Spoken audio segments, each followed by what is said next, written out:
Hi guys, welcome to my channel Sudipa's কিচেনে। আজ আমি আপনাদের সামনে নিয়ে এলাম ডিম ফুলকপির এই মজাদার রেসিপি। আজ আমি আপনাদেরকে সেই রেসিপিটি বানিয়ে দেখাবো। ভিডিওটি শেষ না হওয়া পর্যন্ত আপনারা সঙ্গে থাকুন।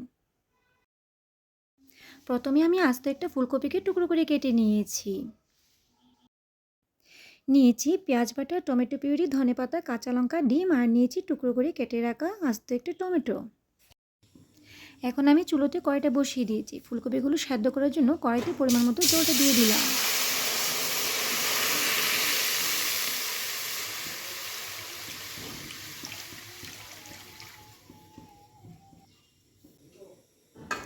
আমি এখানে ফুলকপিগুলোকে 2 থেকে 3 মিনিট ভাপিয়ে নেব।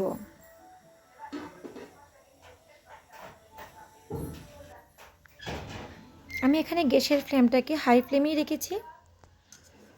আমার ফুলকপিগুলো ভাপানো হয়ে গেছে। এখন আমি সেটাকে নামিয়ে নেব।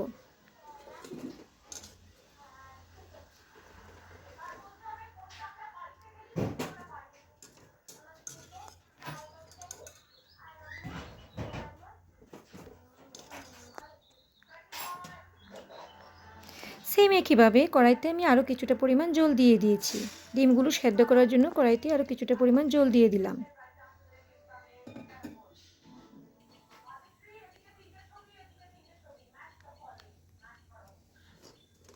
আমি এখানে 10 মিনিটের জন্য ডিমগুলোকে সেদ্ধতে বসিয়ে দিয়েছি। আমার ডিমগুলো প্রায় সেদ্ধ হয়ে এসেছে। এখন আমি সেটাকে নামিয়ে নেব।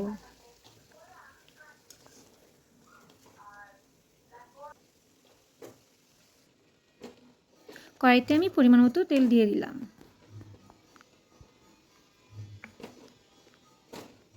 তেলটি গরম হয়ে এসেছে।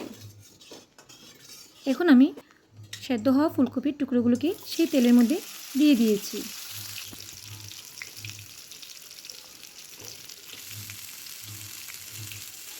অল্প কিছুক্ষণ নাড়াচাড়া করে সেটিতে আমি পরিমাণ মতো নুন ও অল্প একটু হলুদ গুঁড়ো দিয়ে দেব। এখানে আমি পরিমাণ মতো নুনটা দিয়ে দিলাম ও অল্প একটু হলুদ গুঁড়ো দিয়ে দিয়েছি। এবং সেটিকে আমি ভালোভাবে নাড়াচাড়া করে ভাজা হওয়ার জন্য কিছুক্ষণের জন্য রেখে দেব।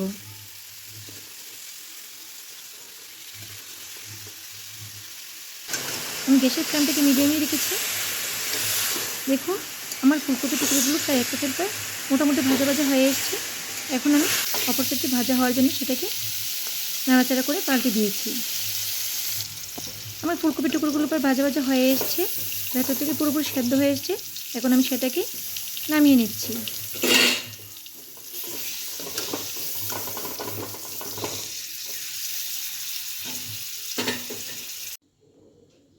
সেই একইভাবে ডিমগুলো ভাজার জন্য কড়াইতে আমি আরও কিছুটা পরিমাণ তেল দিয়েছি অল্প একটু নুন ও অল্প একটু হলুদ গুঁড়ো। এখন আমি সেদ্ধ হওয়া যে ডিমটা রেখেছিলাম সেটিকে সেই তেলের মধ্যে দিয়ে দেব।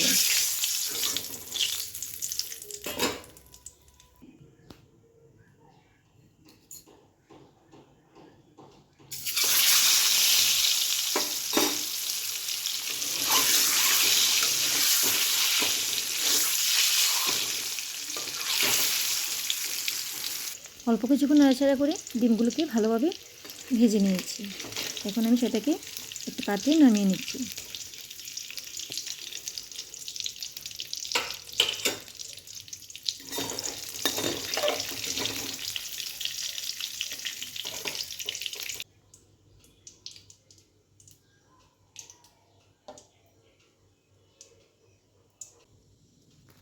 কড়াইতে আমি আরও কিছুটা পরিমাণ তেল দিয়ে দিলাম।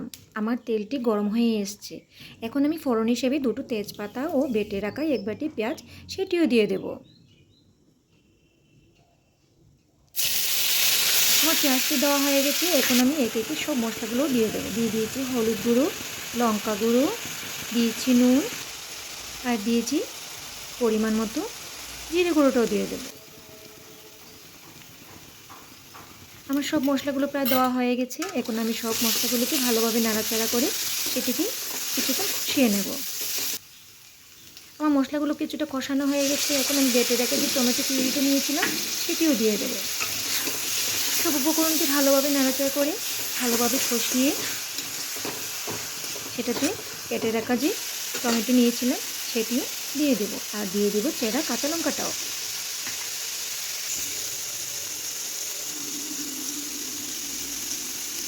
এখন সব উপকরণকে ভালোভাবে নাড়াচাড়া করে মিশিয়ে সেটিকে ভালোভাবে কষিয়ে নিতে হবে।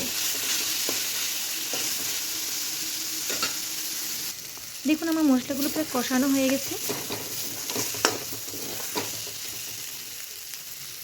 এখন আমি অন্য একটি পাত্রে গরম জল করেছিলাম সেটিও ঝোল হিসাবে দিয়ে দেব।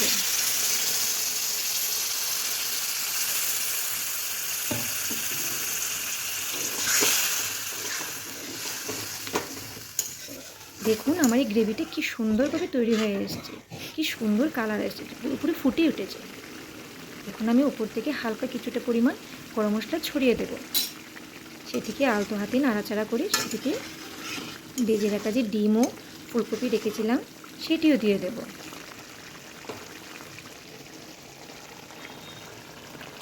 আমার এই ডিম ও ফুলকপিটা দেওয়া হয়ে গেছে। এখন আমি উপর নিচ করে সেটিকে মিশিয়ে মিডিয়াম আঁচে সেটিকে কিছুক্ষণের জন্য রেখে দেব।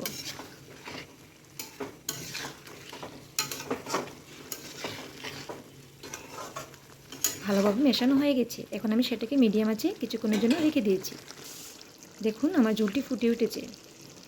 এখন আমি উপর থেকে ধনেপাতা কুচি ছড়িয়ে সেটিকে আলতো হাতে নাড়াচাড়া করে গ্যাসের ফ্লেমটাকে অফ করে দেব। দেখুন আমার এই ডিম ফুলকপির কারিটি পুরোপুরিভাবে তৈরি হয়ে এসেছে। যদি আমার এই রেসিপিটি আপনাদের ভালো লেগে থাকে তাহলে আপনারা অবশ্যই আমার চ্যানেলটিকে লাইক, কমেন্ট, শেয়ার এবং সাবস্ক্রাইব করে দেবেন। ধন্যবাদ।